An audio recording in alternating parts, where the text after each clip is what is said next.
I never imagined that at 64 years old, I'd be lying in a hospital bed, pretending to be in a coma while my own daughter sat beside me, waiting for me to die.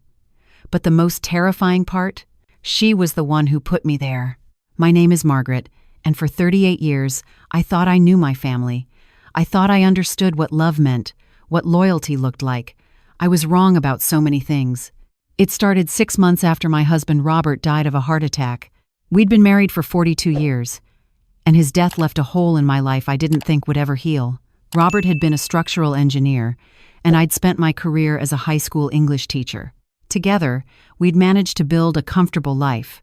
We owned our home in Portland outright, had a small vacation cabin in the Cascades, and Robert's life insurance policy, combined with our retirement savings, left me with just over $1 million in assets. Not wealthy by any means, but secure. We had 2 daughters. Catherine, our eldest at 41, was a pharmaceutical sales representative married to a man named Derek, a financial advisor. They had twin boys, 7 years old, and lived in a beautiful house in the suburbs. On paper, they had everything, but I'd noticed over the years that they always seemed to be just one step away from financial trouble. The luxury cars, the private school for the twins, the renovations, the vacations to Europe. Catherine had always lived beyond her means, even as a teenager. Our younger daughter, Rachel, was 37, unmarried, and worked as a nurse practitioner at a community health clinic. She lived simply in a modest apartment, drove a 10-year-old Honda, and seemed content with her life. She visited me twice a week after Robert died, never asking for anything, just sitting with me, making sure I ate, helping me sort through Robert's things. 3 months after the funeral, Catherine started bringing up my future care needs. She'd arrive with Derek, and they'd sit at my kitchen table with concerned expressions, talking about how I was getting older and might need help managing things.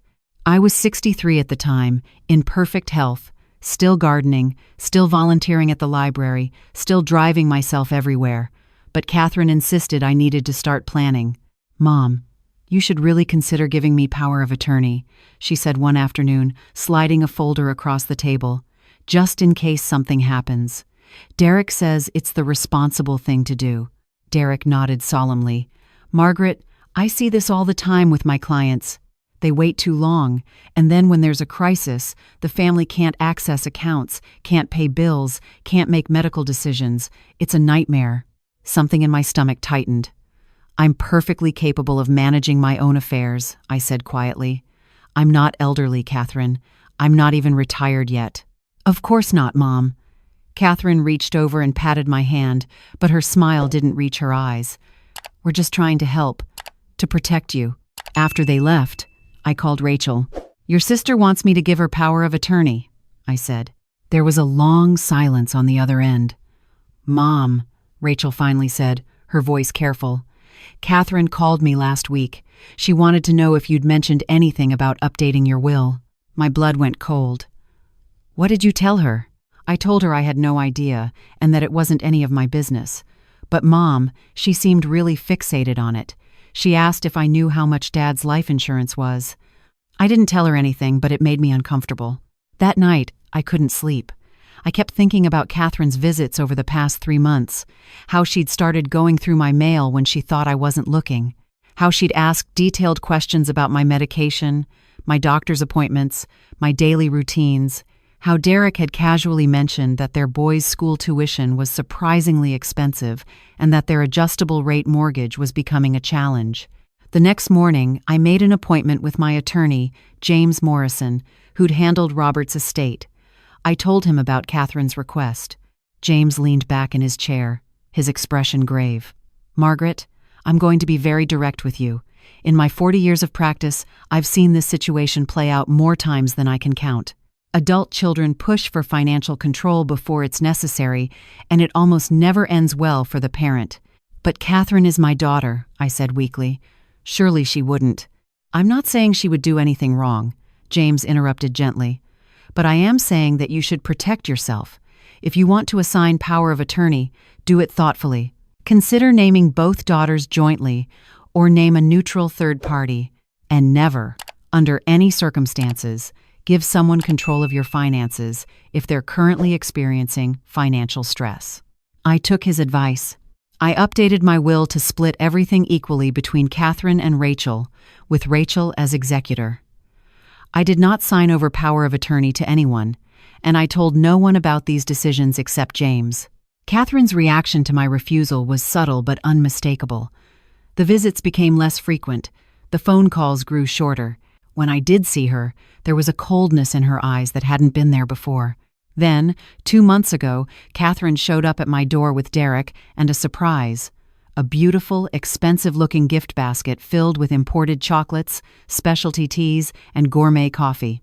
"Mom, we felt terrible about being pushy before," Catherine said, hugging me tightly.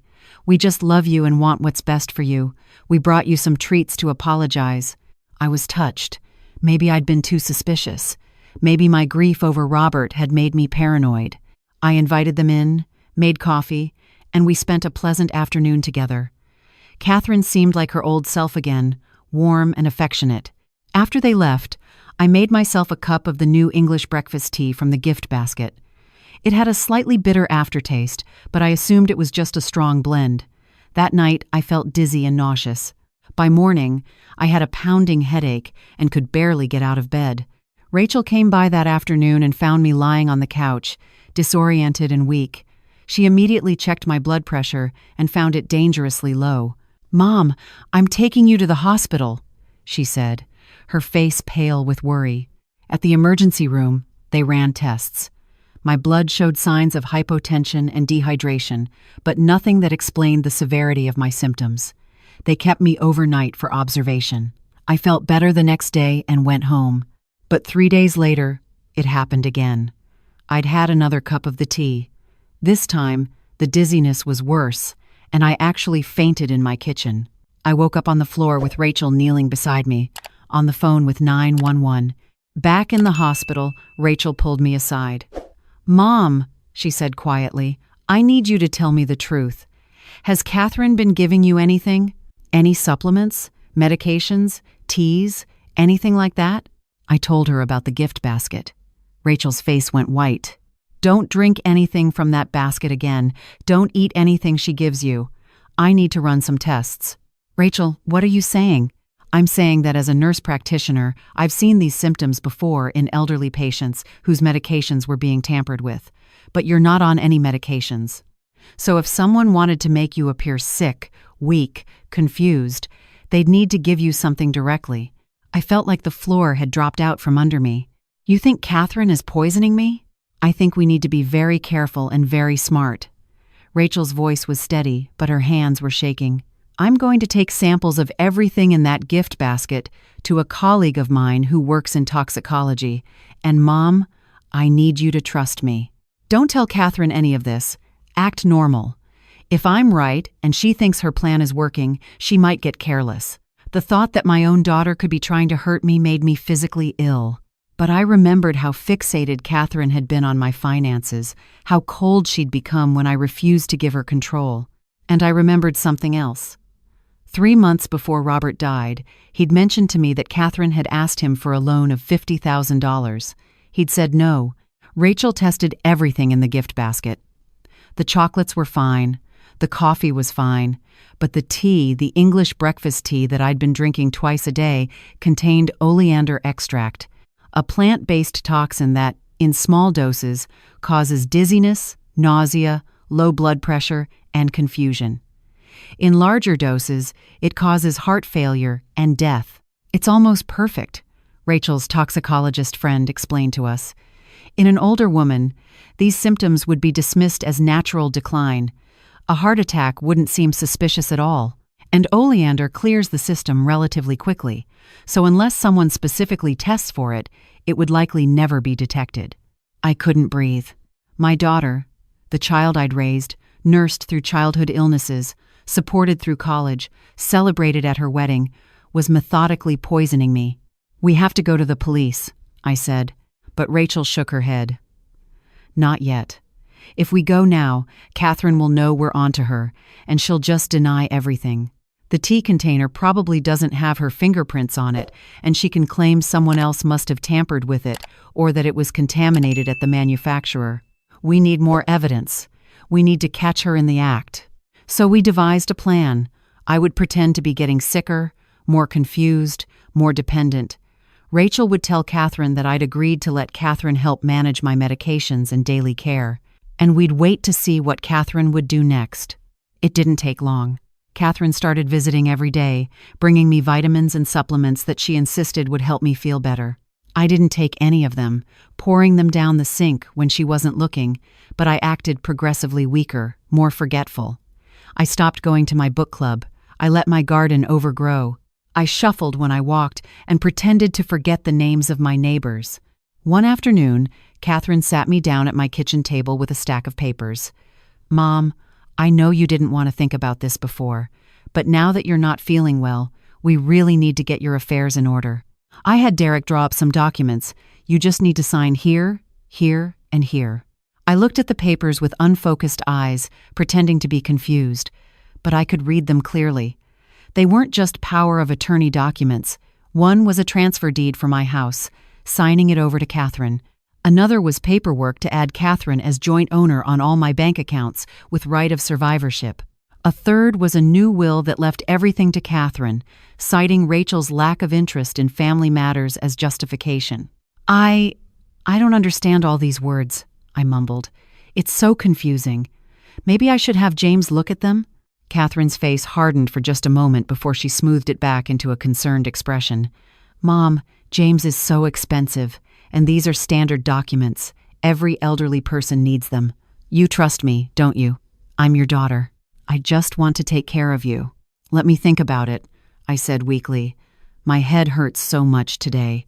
That night, Catherine let herself into my house with the key I'd given her years ago. I was upstairs in bed, pretending to be asleep, but Rachel was hidden in the guest room closet with her phone, recording everything. Through my half-open bedroom door, I watched Catherine move quietly through my house. She went through my purse, copying information from my credit cards. She went through my mail, taking photos of bank statements. Then she went into my kitchen and opened the cabinet where I kept my vitamins and supplements. From her bag, she pulled out a small bottle and began carefully opening my vitamin bottles, one by one, mixing something into them. Rachel caught it all on video. The next morning, Rachel took the contaminated vitamins to be tested. They contained increasing doses of oleander, along with a sedative that would make me sleep more, appear more confused. But Catherine wasn't done. A week later, she called me, her voice dripping with false concern. "Mom, I'm so worried about you living alone. Derek and I have been talking, and we think you should come stay with us for a while. Just until you're feeling better. The boys would love to have Grandma around." Something in her tone chilled me to the bone. If I went to Catherine's house, I would be completely under her control.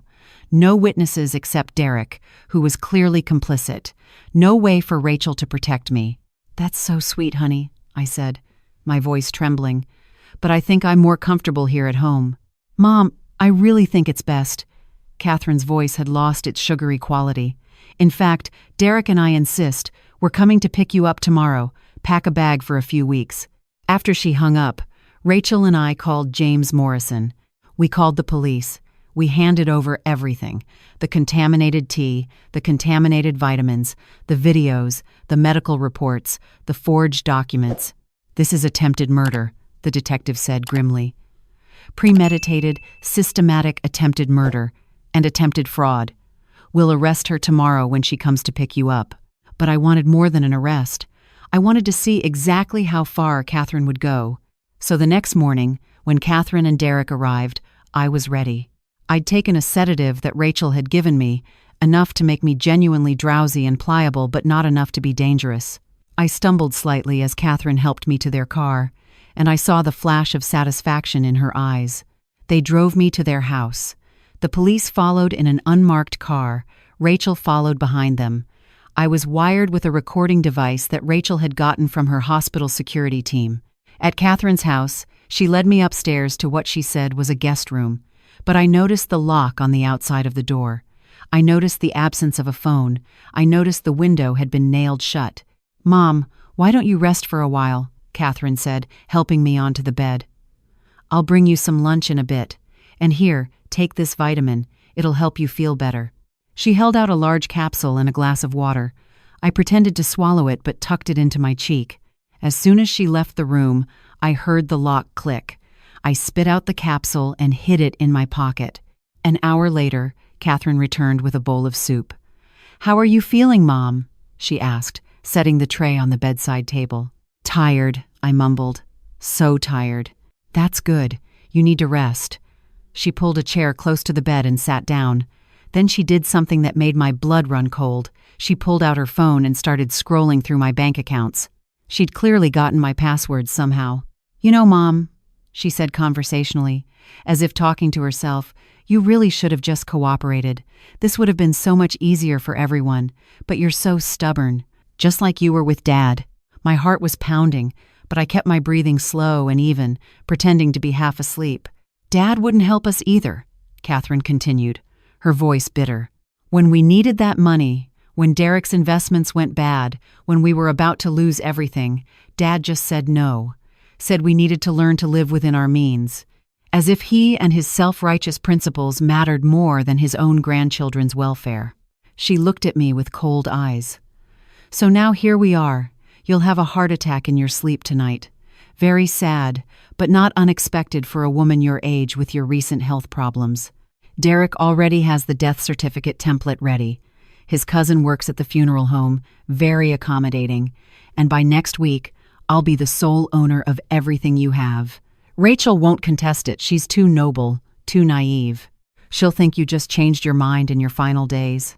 I wanted to scream, to rage at her, to ask how she could do this to her own mother. But I stayed silent, stayed still. Catherine leaned closer. "I need you to know, Mom, this isn't personal. It's just business. You have something I need, and you won't give it to me, so I have to take it. That's how the world works. That's survival." The door burst open. The police flooded in, followed by Rachel and James. Catherine jumped up, her face going white, then red. What is this?" she stammered. The detective held up his badge. "Catherine Hendricks, you're under arrest for attempted murder, fraud, and conspiracy to commit murder. You have the right to remain silent." I sat up in bed, fully alert, and pulled out the recording device. "I'm sorry, Catherine," I said quietly, "but I needed to hear it from your own mouth. I needed to know if you really meant to kill me." Her face twisted with rage. "You don't understand. You don't know what it's like. Derek and I have worked so hard, sacrificed so much, and people like you and Dad just sit on your money like dragons hoarding gold. It's not fair. I'm your daughter. That money should be mine." Derek tried to run but was tackled by 2 officers in the hallway. In his briefcase, they found the forged death certificate, instructions for Catherine on how to administer a fatal dose of oleander, and detailed plans for liquidating my assets. The trial was 3 months ago. Both Catherine and Derek were convicted. Catherine got 15 years for attempted murder, fraud, and conspiracy. Derek got 12 years as an accomplice. They lost custody of their sons, who now live with Derek's sister. I visit them sometimes. Those 2 little boys who are innocent victims in all of this. They don't really understand what their parents did, just that Mommy and Daddy made bad choices and have to be away for a long time. I've set up trust funds for them, for college, for their futures, because they're still my grandchildren, and they deserve better than what their parents gave them. Rachel lives with me now. We've turned Robert's workshop into an art studio for her, and she's taken up painting in her spare time. We garden together, we cook together. We talk about mom things and life things, and sometimes, late at night, we talk about how we almost lost each other to someone's greed. I've made a new will. Everything goes to Rachel now, but more importantly, portions will go to several charities that work with financial literacy education, elder abuse prevention, and helping families in genuine financial crisis. Because I've learned that hoarding money isn't the answer, but neither is enabling people who see love as currency. The hardest part isn't the betrayal, though that still aches like a physical wound. The hardest part is the twin boys, now 8, who sometimes ask when they can see their mommy again. And I have to smile and say soon, sweetie, while knowing that by the time Catherine gets out, there'll be men in their 20s who barely remember her. I've also learned that love, real love, doesn't come with conditions or expectations. Rachel never asked me for anything. She never wanted my money. She just wanted me, her mom, to be safe and happy. That's the daughter I raised right. That's the legacy I'm proud of. As for Catherine, I've written her letters that the prison won't deliver, letters I keep in a box in my closet. Maybe someday I'll be ready to send them. Maybe someday she'll be ready to read them. They all say the same thing. I forgive you, but I will never forget. I hope you find peace, but I will never trust you again. You are still my daughter, but you are not my family anymore. Because I've learned, at 64 years old, that family isn't always blood. Sometimes it's the people who stay when things get hard. Sometimes it's the ones who love you for who you are, not what you have. And sometimes, the most dangerous enemy is the one sleeping under your own roof, wearing your daughter's face. I'm alive today because I trusted my instincts, because Rachel loved me more than money, and because I was willing to believe the unbelievable truth that my own child wanted me dead. That's a lesson I hope none of you ever have to learn.